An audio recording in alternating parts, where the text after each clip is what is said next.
여러분, 저도 그 라이브 보면서 솔직히 말이 안 나왔어요. 그냥 보다가 입이 딱 다물어지는 그런 느낌이었거든요. 더글로리에서 연진이가 했던 그 말들 있잖아요. 다 지나간 일인데 이제 와서 어쩌라고 하는 식의 그 뉘앙스. 근데 이게 딱 그 라방에서도 느껴졌다는 거예요.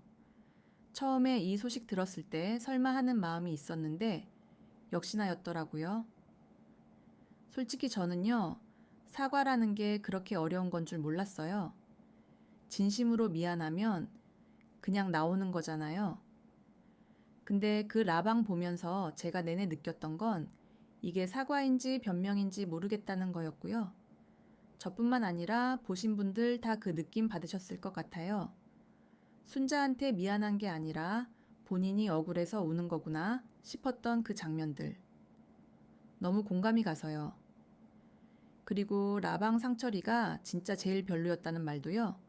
너 상처받은 거 모르겠고 나는 모임이나 하고 싶다는 그 말.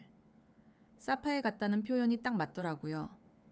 저도 그 장면에서 웃음이 나올 수가 없었거든요. 자, 그럼 이제 실제로 그날 라방에서 어떤 일이 있었는지 좀 더 자세하게 짚어볼게요. 일단 영호는 치과 진료 때문에 불참했다고 하는데요. 새벽 1시까지 진료하는 치과가 있는지는 좀 의문이긴 하죠. 어쨌든 나머지 출연자들은 다 참석했고 가장 핵심이었던 부분, 그러니까 더글로리 3인방이 순자한테 진짜 사과를 했느냐?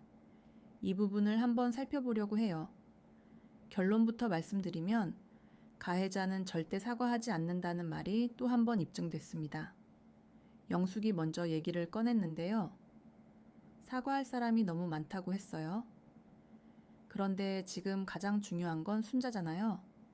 순자 한 명한테만 제대로 사과해도 이 모든 상황이 끝날 수 있는데 그 말이 먼저 나왔다는 게 좀 어이없었어요.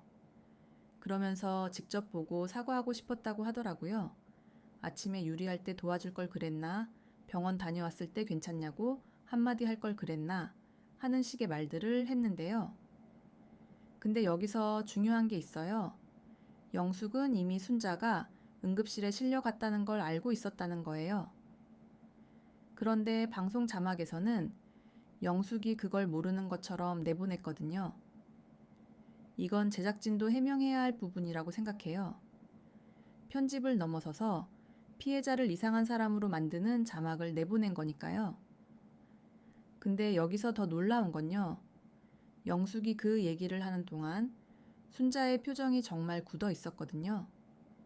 복통이 오는 것 같은 그 표정이요. 그 정도로 말이 안 되는 얘기를 듣고 있었다는 거겠죠. 그리고 영숙의 사과 방식이 어떠했냐면 이름을 직접 불러서 미안하다고 하는 게 아니라 내가 이럴 걸 그랬나? 저럴 걸 그랬나? 하는 자기 중심적인 회고였어요. 심지어 갑자기 광수 얘기를 꺼내면서 눈물을 흘리는데 순자 얘기할 때는 안 나오던 눈물이 거기서 나오더라고요. 사과의 눈물이 아니라 본인 감정에 취한 눈물이었던 거죠. 옥순도 마찬가지였어요. 9주 동안 많이 생각했다고 했는데 개인적인 입장을 말하면 변명이 될 것 같아서 말하지 않겠다고 하더라고요. 근데 생각해보면요.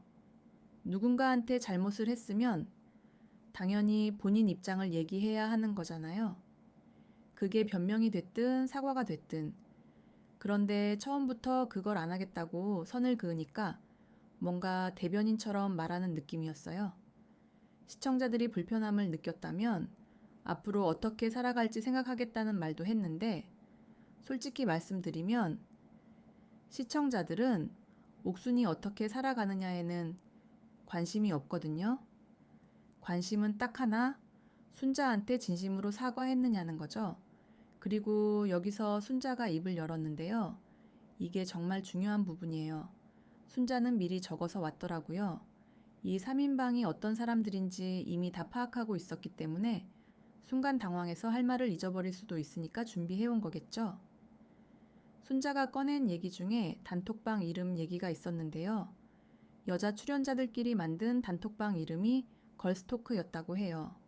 그 이름으로 이미 엄청난 상처를 받은 사람이 있는데 그 이름을 그대로 가져왔다는 게 배려가 얼마나 없는지를 보여주는 거라고 생각해요. 거기다가 단톡방 안에서 아직도 경수랑 만나냐? 같은 말을 들었다고 하는데 그 무례함이 방송에서 보여줬던 그것과 정확히 같은 거였죠. 그리고 첫 방송 이후에 있었던 모임에서 순자가 용기를 내서 서운했던 마음을 얘기했는데 그 자리에서 다른 출연자가 예민한 거 아니야? 왜 이 자리에서 불편하게 만드냐는 말을 했다고 해요. 그 사람이 누군지도 밝혀야 할 것 같고요.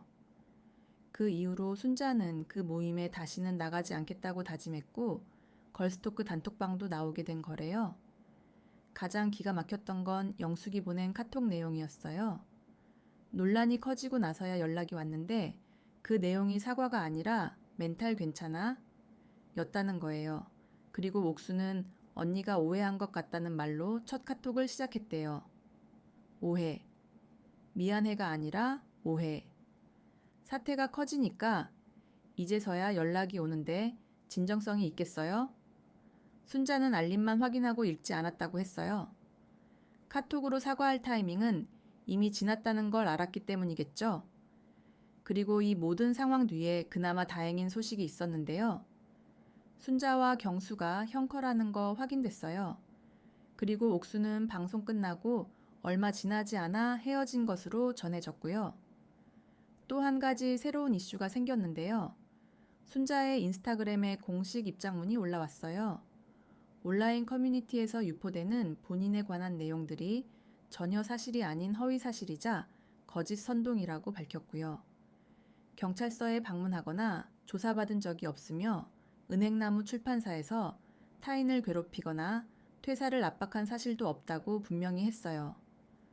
허위 사실을 유포하는 작성자들에게는 직접 연락을 요청했고 계속될 경우 법적 대응까지 예고했습니다. 블라인드 커뮤니티에 익명으로 올라왔던 글들이 원본은 삭제된 상태고요. 앞으로 어떻게 흘러갈지 계속 지켜봐야 할 것 같아요. 그리고 한 가지 더 말씀드릴게요. 이번에 라방 보면서 저도 이 사람들이 도대체 어떤 사람들인지 방송 밖에서는 어떻게 행동해 왔는지 너무 궁금해졌거든요. 그래서 고정 댓글에 이 사람들의 진짜 정체, 방송에서 다 못 보여준 것들까지 싹 정리해놨어요. 특히 옥순이 순자한테 실제로 어떻게 했는지, 그리고 영숙의 그 카톡 사건 전말이 궁금하신 분들은 꼭 확인해보세요. 생각보다 훨씬 더 많은 게 나와요. 구독이랑 좋아요도 눌러주시면 정말 큰 힘이 됩니다. 다음 영상에서 또 빠르게 찾아올게요.